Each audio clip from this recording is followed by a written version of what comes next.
Hello everyone and welcome. In this video I'm going to talk about if and else statements and conditionals in C++. So let's get into it.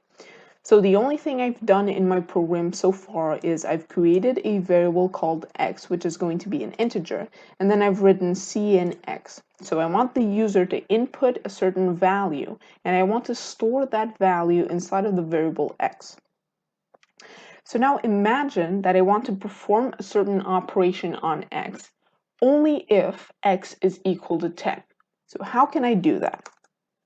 So I'm going to say if and then parentheses, and inside of these parentheses, I'm going to write the condition that I want to check. So if x is equal to 10, and notice that I've written two equal signs here. Don't worry about this yet. I'm going to explain this in a later video, so just trust me on this one. But basically, this is going to check if x is equal to 10. And then I'm going to write curly braces. So these curly braces are going to delimit the beginning and the end of the if statement.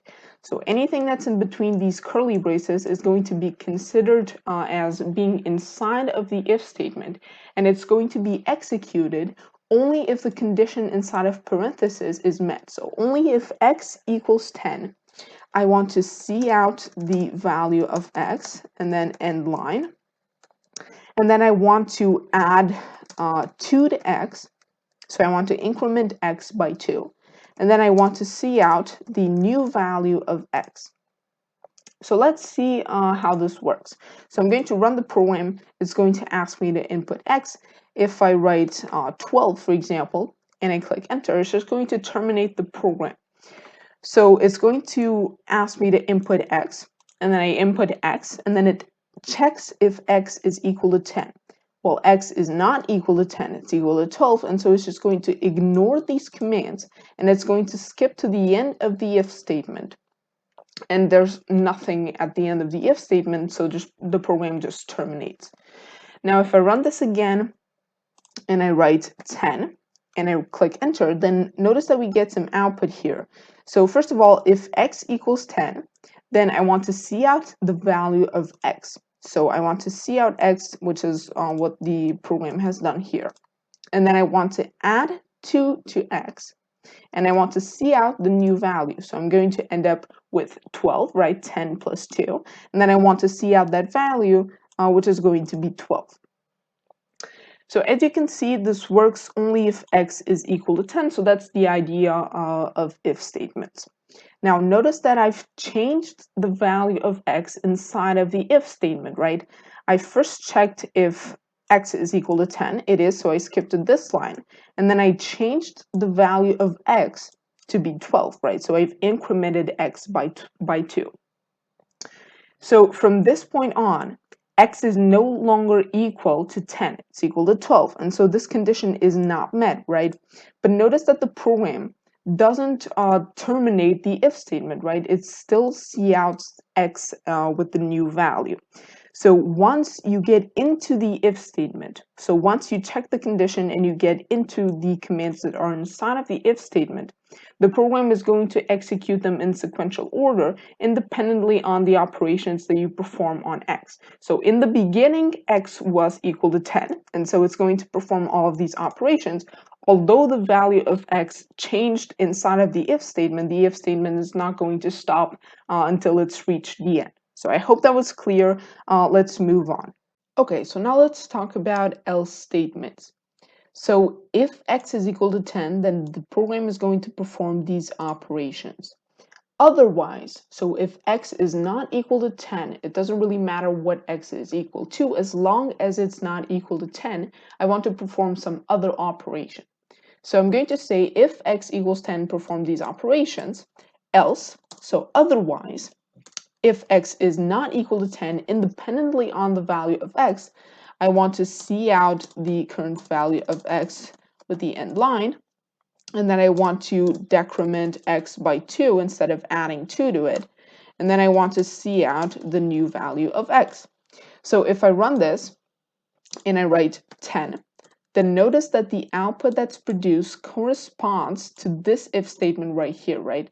This condition is met, and so it performs these operations, and it just skips over the else statement, because what the else statement is doing is checking if x is not equal to 10, or if otherwise x is not equal to 10, then it's going to perform these operations. And so if I run this again, let me just, oops.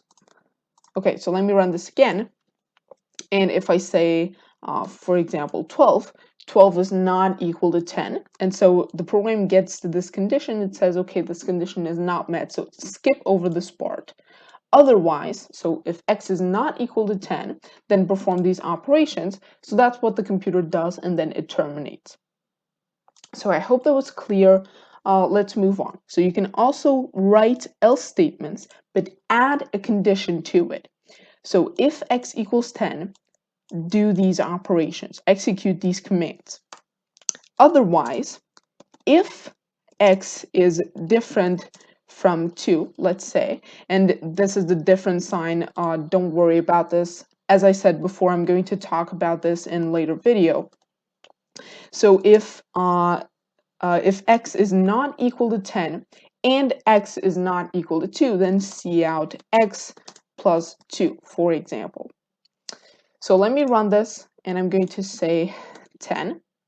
So x is equal to 10, and so the program is going to execute this part, and it's just going to ignore this part and this part, because these parts are only going to be executed if x is not equal to 10.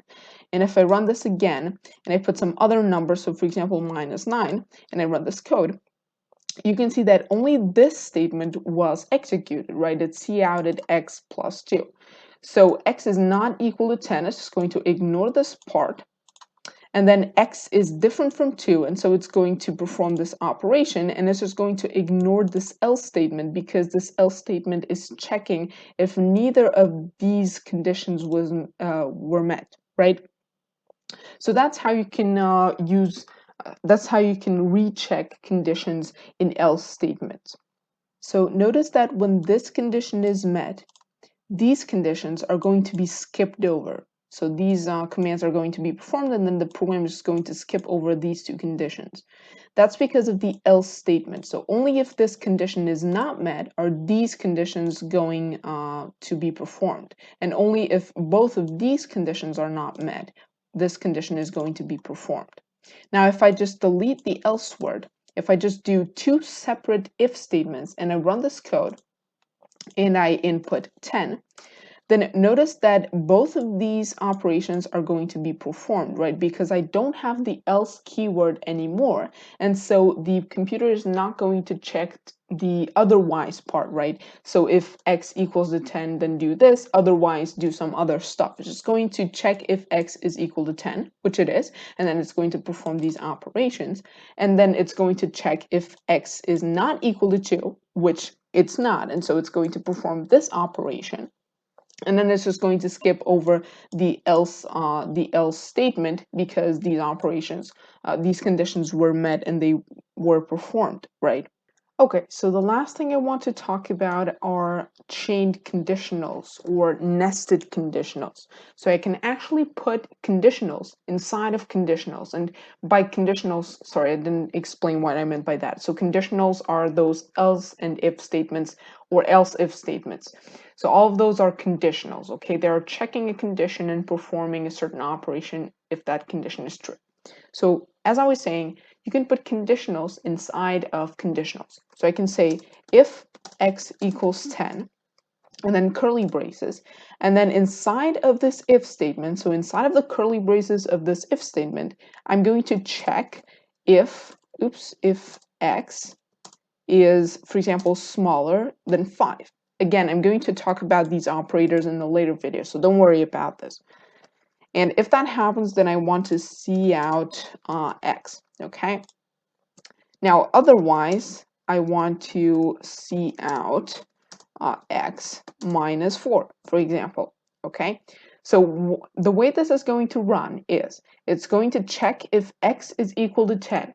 If it's not equal to 10, then it's just going to ignore everything that's inside of this if statement, just like a normal if statement, okay?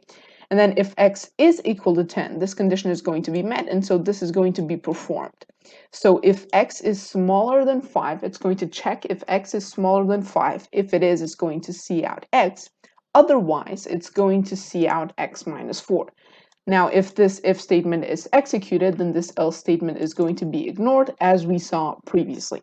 So let me run this, and let me input 10. Now notice that it only outputted 6, so it only performed this operation. Now, of course, if it only performed this operation, sorry. So if x equals to 10, then it obviously cannot be smaller than 5, right? Because it's equal to 10. And so this doesn't really make sense. And so it just skipped over to this else statement and it counted x minus 4. Now, of course, I can put an else if. So I can say else if x is greater than 6, then I want to cout x plus 9, for example. So let me run this and let me put in 11. So if I put in 11, then this condition is not going to be true, and so all of this is going to be ignored. If it is equal to 10, then it's going to output 19 because, well, obviously x is not smaller than 5, so this is going to be ignored.